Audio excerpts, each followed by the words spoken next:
Welcome back to Inherited Dawn, a One Piece podcast. This is the only show that deciphers the poneglyphs of the past to understand the coming of the new era.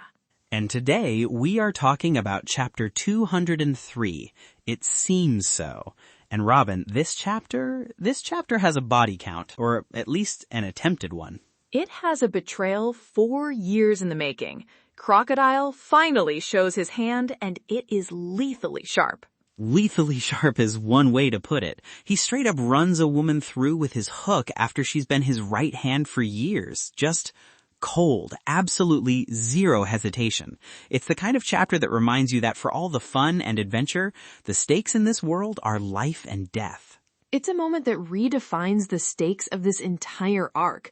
We've seen Crocodile's cunning, his power, but this is the first time we're seeing the depths of his personal cruelty on full display. It's a chilling declaration of his character. If you want to be here for the moment Luffy finally punches that cruelty right off his face, maybe drop a follow wherever you get your podcasts. It helps us know you're on this voyage with us. Exactly. Your follow is like a flare in the sky, letting us know where the crew is at. Okay, let's get into it, because this all starts in the tomb right where we left off. Correct. Miss All Sunday is in the secret royal crypt, standing before the Arabasta Poneglyph, and she is disappointed. Yeah, she's not just disappointed, she's frustrated. You can feel it. All this work, all these years undercover in this dangerous organization, risking everything. She's finally reached this thing she's been working towards for years. And she says something like, "This is all this country has been hiding?" It's just a record of the kingdom's history. It's like finding a treasure map that just leads to the local library. And that's a critical distinction. For listeners who may not be as familiar, there are different types of poneglyphs. Most are historical poneglyphs, like this one, which detail important histories of the ancient world. But there are also instructional poneglyphs, which point to the location of other poneglyphs or the ancient weapons. And then there is the ultimate prize, the Rio poneglyph, the true history of the world. So she wasn't just looking for any old stone, she was looking for a specific clue, and this one was a dud. Precisely. We know her life's goal is to find the true history, the real story that seems to have been erased from the world. She allied herself with a monster like Crocodile because he was a means to an end. He could lead her to a poneglyph, and I have to think she was hoping it was an instructional one, or better yet, the Rio poneglyph itself. To find only the well-known history of Arabasta, the frustration must have been immense. It was a dead end on her life's quest.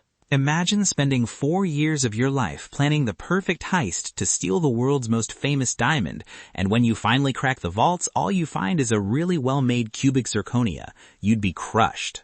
It's an excellent analogy, and it's in that moment of crushing disappointment that he shows up, the man of the hour, Mr. Sandman himself, Crocodile. He walks in like he owns the place, not a care in the world. He's got this smug look on his face, like a cat that's not only caught the canary, but has already fully digested it. There's zero tension in his body. He thinks he's already at the finish line. He has all the confidence of a man who believes he has already won.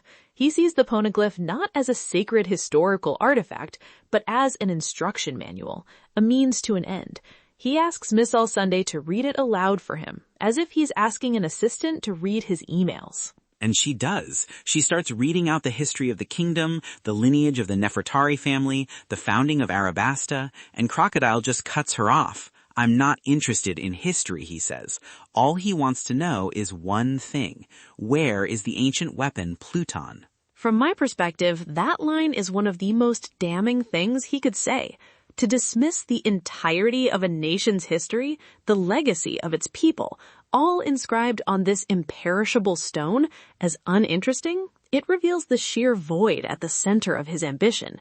He doesn't want to build or understand anything. He only wants power for its own sake.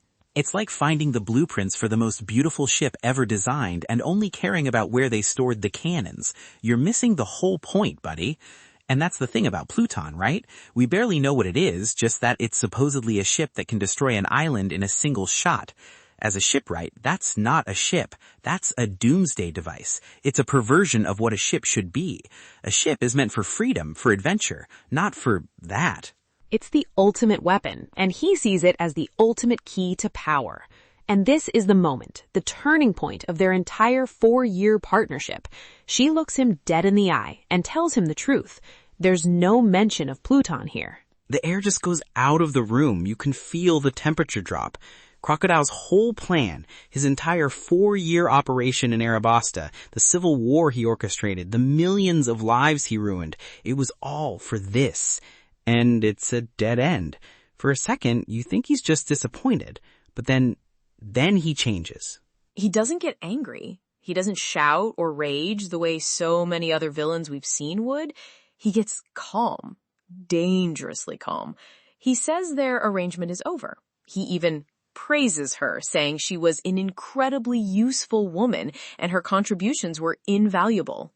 It's the coldest performance review in history. It's like something out of a gangster movie. The boss calls you in, tells you you've been a great earner, a real asset to the family, and he slides a gold watch across the table. But while you're looking at the watch, his other hand is pulling out a gun. He's basically saying, you did great work for 4 years, but you failed the final exam. So now, you're fired. And by fired, he means murdered. It's a terrifying shift in tone. His politeness is more threatening than any overt anger could be. It shows that his relationship with her was never personal. It was purely transactional. And the transaction has concluded. He attacks her. But she was ready for it. She was. She dodges, and you realize in that instant she knew this was coming. She wasn't his loyal partner. She was a survivor playing a long game. She played her part perfectly right up to the end, but she had an escape plan. She pulls a little container of water out of her coat. She knows his weakness. It's a perfect gambit, born of 4 years of observation. She has been her partner. She has seen his power up close. She knows he's a Logia user who can turn his body into sand. And she brought the one thing that can solidify him, that can make him vulnerable. She was waiting for him to make this exact move. It's a testament to her intelligence and foresight. She never truly let her guard down. She walked into the boss's office for her termination meeting knowing it could go south, so she brought a fire extinguisher filled with water. The guts on her. For a second, you think she might actually get him. She has the element of surprise, she has his weakness in her hand, she has a chance. But a plan is only as good as one's ability to execute it, and against a warlord of the sea, speed is paramount. It's not enough. Crocodile is just too fast, too powerful. He is on another level. Before she can even open the container, before she can use the water, he dissipates into sand, reforms right behind her, and just impales her right through the stomach with his golden hook. It's brutal and utterly silent. Oda draws the moment with such starkness. There's no big speech, no dramatic flair in the attack itself. I don't even think there was a sound effect for the impact. It's just the image of the hook passing through her body. It's not a battle, it's an execution. It's just business. Cold, efficient, and final. The look on her face, it's not even shock. It's almost resignation. Like she knew this was a possible outcome all along. And as she's falling, bleeding out on the floor, he leans over her and says he forgives her for her little trick with the water. And then he delivers the line that sums up his entire character, his entire philosophy. I never trusted anyone from the very beginning. That's the core of who he is. It is the antithesis of everything Luffy stands for.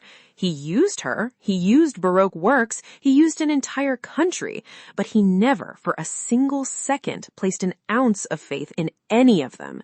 It's a chillingly pragmatic worldview. He sees people as tools, and once a tool has served its purpose or is no longer useful, you discard it, or in this case, you break it. What a miserable way to live, man. Think about it. We've spent this whole podcast talking about the power of friendship, of a crew that would die for each other. Luffy's greatest strength is his trust in his Nakama, and Crocodile's strength comes from the exact opposite source. Absolute total self-reliance and distrust of everyone else. It's so empty. He's got no one. It is the ultimate isolation. And it also explains his strategic brilliance. He was never blinded by attachment or loyalty. It also tells you how smart he is. He wasn't just relying on her. He says he already knew Pluton was real because of how King Cobra reacted when he first mentioned the name. The Poneglyph wasn't for confirmation, it was for location. He was playing chess while everyone else was playing checkers.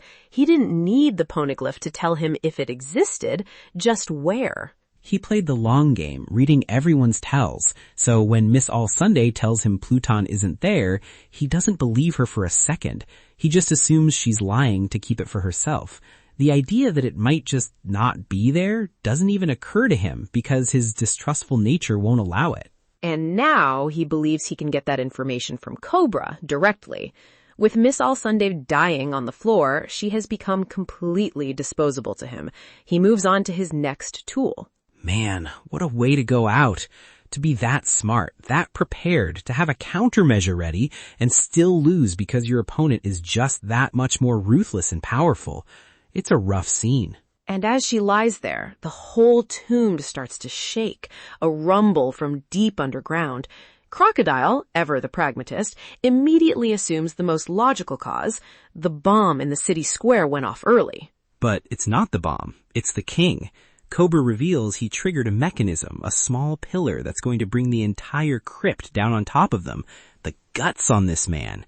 He's a king to the very end, ready to be buried alive with his ancestors, with the history of his kingdom, just to take this monster down with him. That is super noble. It's a profound act of sacrifice, the captain going down with his ship, or in this case, the king going down with his tomb. There's a beautiful, tragic poetry to it. He wants to entome Crocodile with the history he so casually dismissed. He's saying, if you will not respect our past, then you will be buried by it. It's the ultimate checkmate. Cobra is sacrificing his own king to take the opponent's queen. You think, for a second, this is it. This is how he goes down, trapped forever in the dark. What a heroic end for the king. But Crocodile just laughs. He praises Cobra's motive, calls it admirable, but then reminds him who he's dealing with. I can just turn into sand and escape. It's hopeless. You can't bury sand. You can't trap the desert. The hope just evaporates. It's like landing the perfect punch, your ultimate move, and the guy just dusts his shoulder off and smirks at you. Cobra played his final, most desperate card, a full-on suicide play, and Crocodile just shrugs it off like it's a minor inconvenience. The despair in Cobra's eyes in that panel is just crushing. The despair in that moment is palpable. It demonstrates the almost unfair advantage a Loja user has in certain situations. Cobra is fighting with architecture, with mechanics, with stone. Crocodile is a force of nature. It is an insurmountable power gap.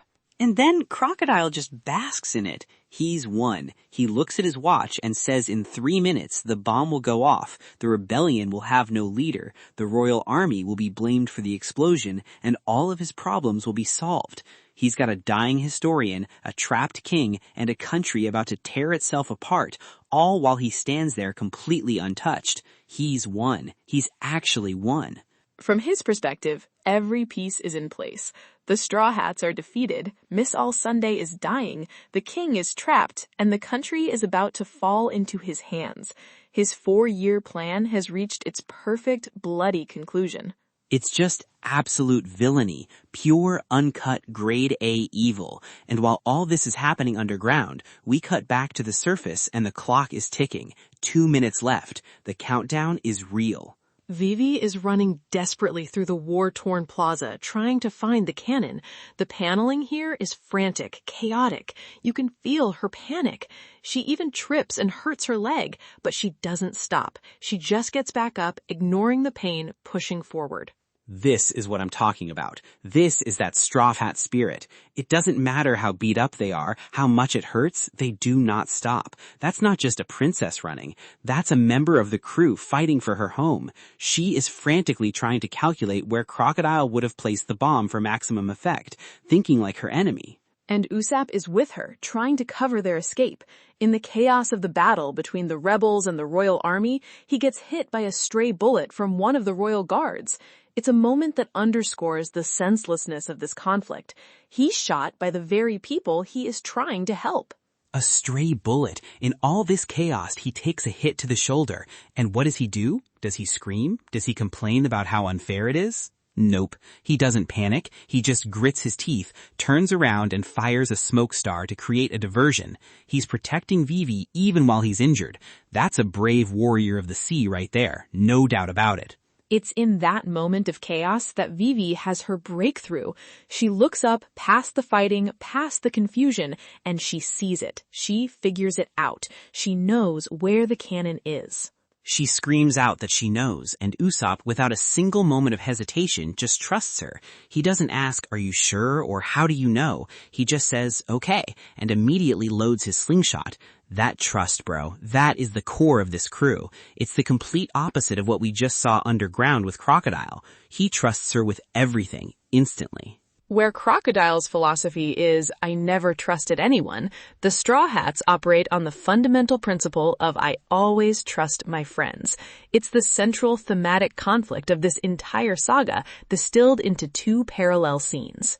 And Usopp lets it fly. He fires his red snake star, a bright red flare that shoots high into the sky, arcing over the city, a signal. It's a call to arms, a beacon, a single point of light and hope in a city choking in smoke, dust, and hatred. It's a message to their scattered friends. Here, this is where the Battle of Arabasta will be decided. We need you. A signal for the rest of the crew, a beacon of hope in the middle of all this smoke and death. It's Usopp's faith in his friend made visible from everyone to see. That right there, bro, that's super. It's a beautiful moment of teamwork under the most extreme pressure. They're separated from the others, injured and out of time, but they're still fighting together, still functioning as a single unit. And then we get the final piece of the puzzle, the piece Crocodile thinks he's already dealt with. We cut back to where Luffy was defeated by Crocodile. And he just wakes up, as if from a short nap, covered in sand, a bit dazed, but otherwise unharmed. It's the most Luffy thing ever. The entire country is about to explode. His friends are fighting for their lives. His enemy is gloating over his victory, and Luffy was just catching a quick snooze. But he's back. He stands up and dusts himself off. And he finds a hidden staircase, one revealed by the destruction, leading down, leading right to where he needs to be. It's a moment of pure narrative destiny. The world itself has opened a path for him. He knows. You can just see it on his face. The expression shifts from sleepy confusion to grim determination in a single panel. He knows he's close. Crocodile thinks all his problems are solved, but his biggest, rubberiest problem just woke up from a nap and is on his way to say hello. The final confrontation is set. All the pieces, Vivi, the bomb, the crew, Cobra, Crocodile, and now Luffy are moving towards their final positions on the board. I am so ready for it. What a chapter. It's got everything. Betrayal, sacrifice, desperation, and that little spark of hope at the end. Oda is just cooking with this. Every page feels important. It feels like the culmination of everything we've seen in Arabasta. Every plot thread is tightening into a single knot, ready to be severed or tied off. All right, let's talk predictions. But first, let us know what you think about Miss All Sunday's role in all this. Drop a comment if you think she truly underestimated Crocodile, or if she has one more card to play, even on the brink of death. I'd be interested to see those theories. Okay, my predictions for 204. I'll start. First, that flare Usopp fired will bring everyone to the location Vivi found, but they won't just be clearing a path for Vivi. I think Chopper will be the one to deal with the cannon itself. He's the doctor. He understands mechanics and chemical compounds better than most. He's small, he's clever, and it feels like a perfect job for him to diagnose and disarm the weapon. Oh, I like that. The doctor performing surgery on a bomb. That's super. Okay, my first prediction is that Luffy is going to crash into that tomb right as Crocodile is gloating over Cobra and a dying Miss All Sunday. He won't just walk in through the stairs. He's going to come through the ceiling, a force of nature, a Gomu Gomu no bazooka right through the floor above. And the first thing he's going to do is see what Crocodile did to her. That's what will set off round 3. It won't be about the country or the sand. It will be personal. My second prediction, Miss All Sunday isn't dead yet. As she's lying there, bleeding out, and as the tomb is collapsing, she'll use her devil fruit power one last time. Not to fight, but to leave a message. She'll sprout an arm and point Luffy towards a specific part of the rubble, or maybe even write something in the sand for him to find. A final act of defiance, passing on a piece of information that Crocodile so desperately wanted. Her revenge will be to help the one person who can stop him. Ooh, giving him a clue. A final screw you to the Sandman. That's good. Okay, my second prediction is about the bomb. Vivi gets there, but I bet Mr. Seven and Miss Father's Day, the sniper pair we were introduced to way back, are guarding it. It's not going to be an easy disarm. Zoro and Sanji will arrive thanks to the flare, and we'll get a quick, decisive 2-on-2 fight to clear the way for Vivi. It'll be a great, high-stakes action beat to show how strong they've gotten. That makes sense. They need a final fight to show their strength before the climax. My final prediction is a bit more thematic. Oda's author comment this week was about listening to classical music while he works. I think we're going to see that play out with Crocodile. He sees this all as a symphony of destruction he's conducting. Every part is moving exactly as he planned, building to a grand explosive crescendo. But Luffy's arrival is going to be like a record scratch. It's going to interrupt his masterpiece with pure, chaotic noise. The fight won't be elegant, it will be messy and brutal, and it will shatter Crocodile's composure. I love that. The intellectual villain versus the force of pure will. The conductor versus the punk rocker crashing the concert. My last one is simple. We will not see the bomb go off. The chapter will end with seconds on the clock, Vivi with her hands on the fuse, her face filled with terror and determination. And the final panel will be a shot of Luffy's fist connecting with Crocodile's sandy face. A cliffhanger on two fronts. A classic Oda move, leaving us hanging at the moment of highest tension, forcing us to wait another week in agony. It's what he does best. All right. That's it for this week. This was a heavy one, but the comeback is on. The flare is in the sky, and the captain is back on his feet. The dawn is coming. We'll see you next time.